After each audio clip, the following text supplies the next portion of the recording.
Caviar, a comida que deixa todas as crianças do pátio enojadas ao saberem que é feita de ovos de peixe. Mas o que muitas dessas crianças não percebem é que esses ovos de peixe são considerados uma das iguarias mais desejadas e luxuosas do planeta. E é por isso.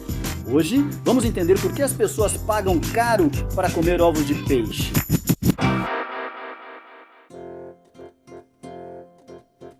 As origens da palavra caviar são difíceis de determinar. Ela foi incorporada ao inglês pela primeira vez no século XVI, mas ninguém tem certeza de qual palavra e de qual idioma ela veio. Os candidatos incluem o francês caviar, o italiano caviale, o português caviar e o espanhol caviar. Essas palavras, por sua vez, remontam ao grego caviare ou ao turco caviar. E assim por diante, descendo pela toca linguística até chegar ao século X a.C. e ao persa caviar, que significa bolo de força. Ninguém culparia você por pensar que caviar significa apenas ovos de peixe de qualquer tipo, mas na verdade é algo muito mais específico do que isso. Primeiro, não é apenas ova crua, a palavra chique para ovos de peixe, mas sim ova, que foi curada com sal. Segundo, não são quaisquer ovos de peixe que servem. A Organização para a Alimentação e a Agricultura dos Estados Unidos, ou FAO, define caviar como ova salgada da família Acipenseridae. Isso não é família no sentido de Velozes e Furiosos, mas sim no sentido taxonômico. E a Acipenseridae é a família de peixes composta pelos esturjões. Agora, sem querer me desviar muito do assunto, mas os esturjões são bem interessantes por si só. Os fósseis mais antigos de esturjão datam do final do Cretáceo, o que significa que os esturjões, como os conhecemos, estão nadando pelo nosso planeta há cerca de 70 milhões de anos, e podemos rastrear seu registro fóssil evolutivo ainda mais longe. Então, esse é realmente um peixe muito antigo. Eles podem chegar a até 2,5 metros de comprimento e pesar até 140 quilos, ou seja, é um peixe antigo e realmente grande. De qualquer forma, a FAO diz que se não vem de um esturjão, não é caviar. Por outro lado, a Convenção sobre o Comércio Internacional das Espécies da Flora e Fauna Selvagens Ameaçadas de Extinção, uma organização multilateral fundada em 1975, define caviar como as ovas processadas de todas as espécies dentro da ordem dos Acipenseriformes. Isso é um degrau acima na escala taxonômica. Então, além dos esturjões, também inclui os peixes-remo e sua única espécie moderna sobrevivente, o peixe-remo americano. O importante a se notar é que ambos concordam que nem toda ova salgada é caviar. Assim como o champanhe e o bourbon, o caviar é um subconjunto específico de um produto maior. E claro, nada remete mais a algo caro do que a exclusividade. A história do caviar começa com um corpo d'água específico, o Mar Cáspio. É o maior corpo de água interior do planeta e tem litoral em vários países. Mais importante para essa história, o Irã e a Rússia dos dias atuais. O Cáspio também é o lar do peixe que começou tudo e ainda domina o jogo. O MVP dos peixes antigos, o esturjão beluga. Como mencionamos antes, o registro mais antigo da palavra caviar, linguisticamente, remonta ao Império Persa do século X a.C., embora provavelmente já fosse produzido antes disso. De qualquer forma, a moda na Pérsia, porém, era servir os ovos curados esmagados, então não era exatamente como hoje. Demorou um pouco para a prática de fazer caviar chegar ao lado russo do Mar Cáspio, mas sabemos que eles também estavam colhendo e curando ovos de esturjão por volta de 1100 d.C. A preferência alimentar dos russos antigos envolvia esmagar o caviar, temperar a pasta resultante e depois secá-la, criando um tipo de patê de caviar duradouro e rico em nutrientes chamado pisnia. Ainda é possível encontrar pisnia hoje, mas ao longo do tempo preferiram ovos inteiros curados. Naquela época, as ovas, mesmo após o processamento, eram consideradas de menor valor em relação à carne do peixe. Por isso, eram relegadas ao consumo das classes mais pobres. Em outras palavras, deixem que comam caviar. No século X, a Rússia adotaria oficialmente o cristianismo como religião do Estado. Nessa mudança está o início da ascensão cultural do caviar. Veja, a Igreja Ortodoxa Russa tinha o hábito do jejum, o que para eles significava nada de laticínios ou carne. Com o tempo, a prática cresceu tanto que passou a abranger 200 dias do ano. Com a necessidade de alternativas à carne e o caviar ganhando popularidade entre as classes baixas, a Igreja passou a promovê-lo como opção para todos. Isso eliminou o estigma do caviar como comida de camponês, tornando-o um item cotidiano. No século XVI, o caviar daria seu próximo passo rumo à legitimidade graças à ascensão dos czares. Ivan, o Terrível, o primeiro czar, por exemplo, era tido como fã. Com esse endosso real, o caviar tornou-se oficialmente o alimento da realeza russa, enfeitando suas mesas até a época dos Romanov. O restante da Europa, no entanto, não havia aderido. Os pescadores da Europa Ocidental continuaram vendo as ovas como uma captura acessória e indesejada até o século XIX. Na Inglaterra, era ração para porcos, e na Aquitânia, dava-se aos gansos. Os Estados Unidos notaram seu valor mais cedo. Por volta de 1800, os Estados Unidos eram o maior produtor de caviar fora do Cáspio, pois o esturjão americano era abundante nos rios do país. O caviar americano era muito abundante e considerado uma comida barata, associada às classes mais baixas. Era comum ser servido como petisco de bar grátis, como amendoins, pois o sabor salgado incentivava os clientes a beber mais. Para se tornar um item de luxo mundial, o caviar precisaria de uma revolução, embora não da forma que você possa imaginar. Veja, o governo francês do final do século XIX tinha relações cordiais com a aristocracia russa. Quando a Revolução Bolchevique começou em 1917, a França ofereceu refúgio aos aristocratas russos que fugiam. Esses nobres deslocados se encontraram em uma terra estrangeira, ainda desejando seu caviar, mas sem mais ter acesso a ele. Os franceses, no entanto, ainda consideravam ovos de peixe, como eles diriam, uma merda. Isso mudaria em 1920, quando os irmãos Petrosian, dois empresários armênios que haviam fugido de Moscou, abriram um mercado de especialidades russas em Paris. Eles usaram conexões familiares na Rússia para importar várias iguarias, principalmente o caviar. Vender para a diáspora burguesa russa funcionou bem no começo, mas, na tentativa de alcançar o grande público, eles fecharam um acordo com o chefe do Hotel Ritz, em Paris.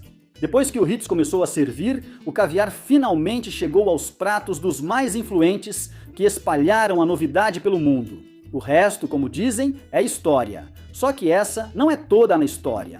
O caviar continua absurdamente caro, mais do que nunca. E como chegamos a esse ponto, envolve muito mais do que apenas as preferências culinárias dos czares russos condenados. Mesmo enquanto o Ritz espalhava a fama do caviar para o grande público do mundo, a oferta ainda era absurdamente abundante. Como mencionamos, havia populações massivas de esturjão ao redor do mundo, e as ovas de peixe eram baratas. Então, como o caviar ficou tão caro? Primeiro, há o tipo de peixe de onde vêm as ovas, e uma hierarquia influencia o preço. No topo da lista, você tem o verdadeiro caviar, que deve vir de algum tipo de esturjão. Mas nem todos os esturjões são iguais, e a coroa de ouro continua, como sempre foi desde o início, com o esturjão beluga do Mar Cáspio. Mas havia dinheiro a ser ganho pescando qualquer peixe do tipo esturjão que tivesse ovos, porque embora nem todo caviar seja igual, todos ainda são valiosos. Agora, o que você acha que aconteceu quando um peixe abundante de repente se tornou a fonte de um item de luxo global? Alguém? Alguém? Se você chutou pesca excessiva, parabéns, você acertou! Os estoques de esturjão diminuíram tão drasticamente desde 1920 que muitas espécies agora são consideradas ameaçadas de extinção. O luxo do produto criou um ciclo vicioso. Os pescadores buscavam esturjões por serem mais valiosos, o que diminuiu os estoques e aumentou ainda mais seu valor, incentivando a captura crescente. Durante esse tempo, o preço ao consumidor só subia. A boa notícia é que, hoje, há esforços para proteger as populações selvagens de esturjão. Por exemplo, há tanta regulamentação sobre a pesca do esturjão beluga selvagem atualmente que conseguir caviar verdadeiro de beluga selvagem é quase impossível e certamente fora do alcance financeiro da grande maioria das pessoas. Técnicas modernas de piscicultura tornaram o fornecimento mais sustentável, mas ainda existem várias complicações que mantêm o preço alto.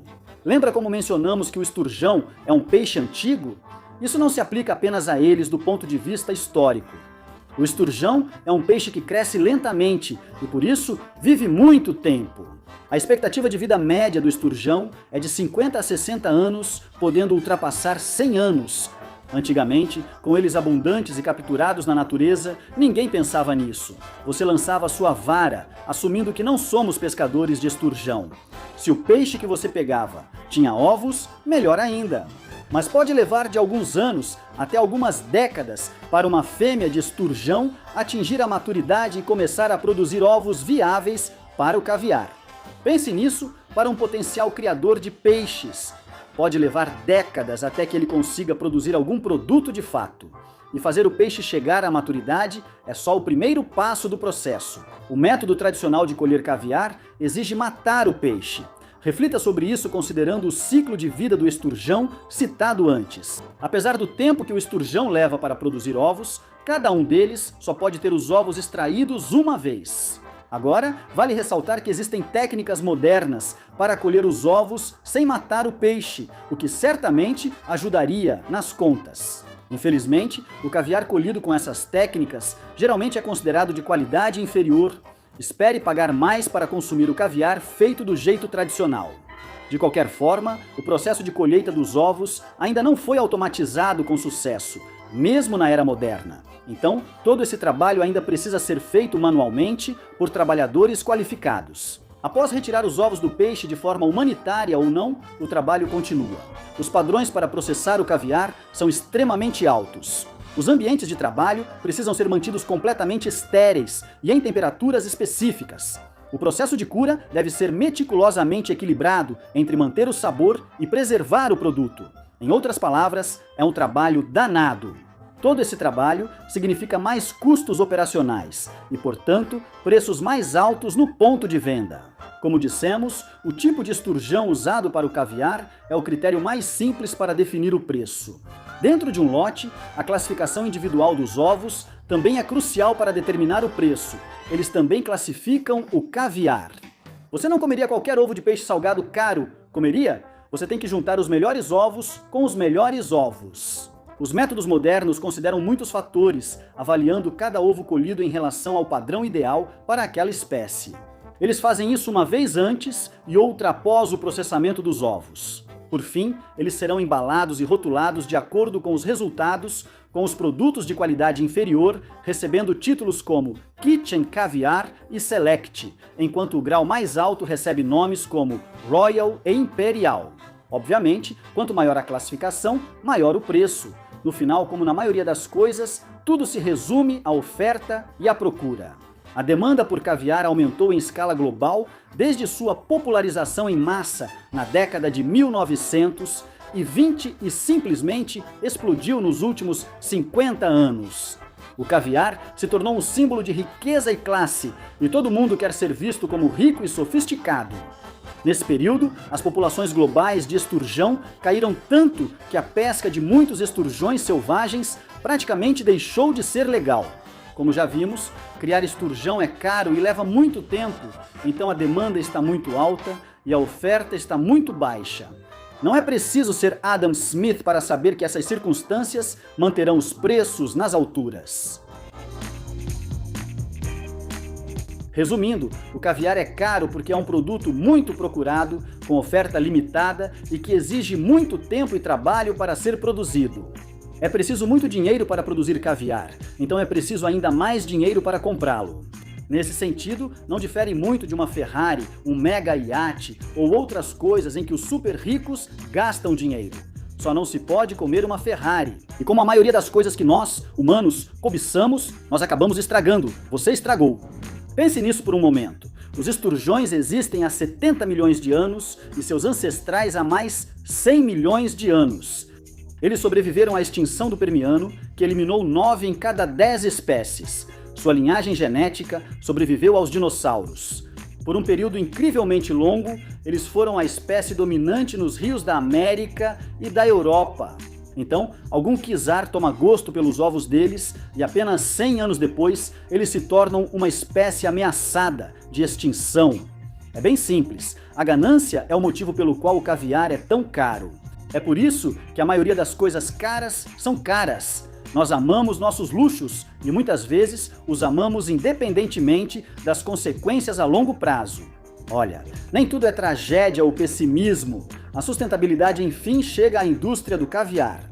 Embora isso não nos leve de volta à época em que o caviar era o alimento das massas, ao menos pode evitar que peixes incríveis sejam extintos. Em segundo lugar, queremos que todos voltem à discussão sobre o que é o verdadeiro caviar. Existe muita ova salgada por aí que é mais barata, mais fácil e mais ecológica de produzir e muito saborosa se você gosta desse tipo de coisa. Agora que você sabe disso, pode comer ovas de salmão curadas tranquilo, sabendo que não contribui para a extinção de uma espécie de 70 milhões de anos. Isso torna o sabor ainda melhor.